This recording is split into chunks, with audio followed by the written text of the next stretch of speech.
Peak is finally back for season 2. Yes, I'm talking about Andor, the best thing that Star Wars has done in years. Don't at me, you be wrong. I don't know how many people who follow me on this page know that Star Wars is my favorite franchise of all time, so I don't want it to come off as bashing when I say that this franchise has been in a very weird spot for a few years, but it's not because of this show. I'm even going to make an entire current state of Star Wars video at some point, but today we're talking about Andor.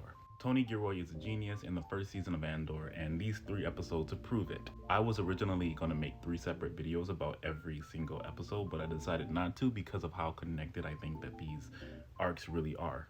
First, I want to talk about the world building of the show and how really great that is. They pull things from legends like the Gormans and how tragic that ends, and how people in the Empire don't even necessarily like being a part of it, and how that imperialistic rule over the galaxy affects even the smallest people a part of it.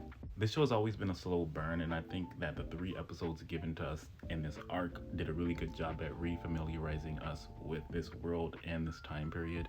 Even bringing in people like Krennic, which is genius. Why wouldn't he be a part of this? There was like 4 different stories going on at one time, with the Deidre story, the Cassian story, the Mon story, and the story with the Phoenix crew on a new planet, and I think they all juggled them really well. I also think that the writing in the show is something that Star Wars has never ever seen before. There's so much nuance to every word, every conversation, every single thing that happens in this show. Hell, the first conversation with Cassian and that Imperial officer who wants to flee has more depth than the entirety of The Acolyte. That's a joke, chill out. Now let's talk about what I think will undoubtedly be a very controversial thing in the Star Wars community. Aside from losing our GOAT, Brasso, we had an Imperial officer trying to force himself on Bix. Thankfully, nothing happened, but she did say that R word that I can't even say here without being flagged, and that's something I never thought I'd ever hear in Star Wars. It's very mature content and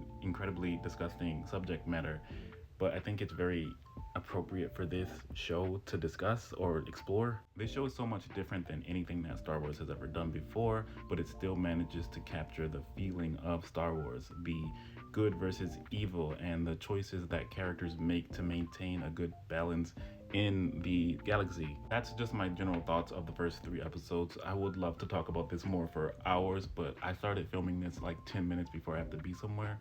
So yeah, next week I will be going in more deeper into these arcs because I love this show.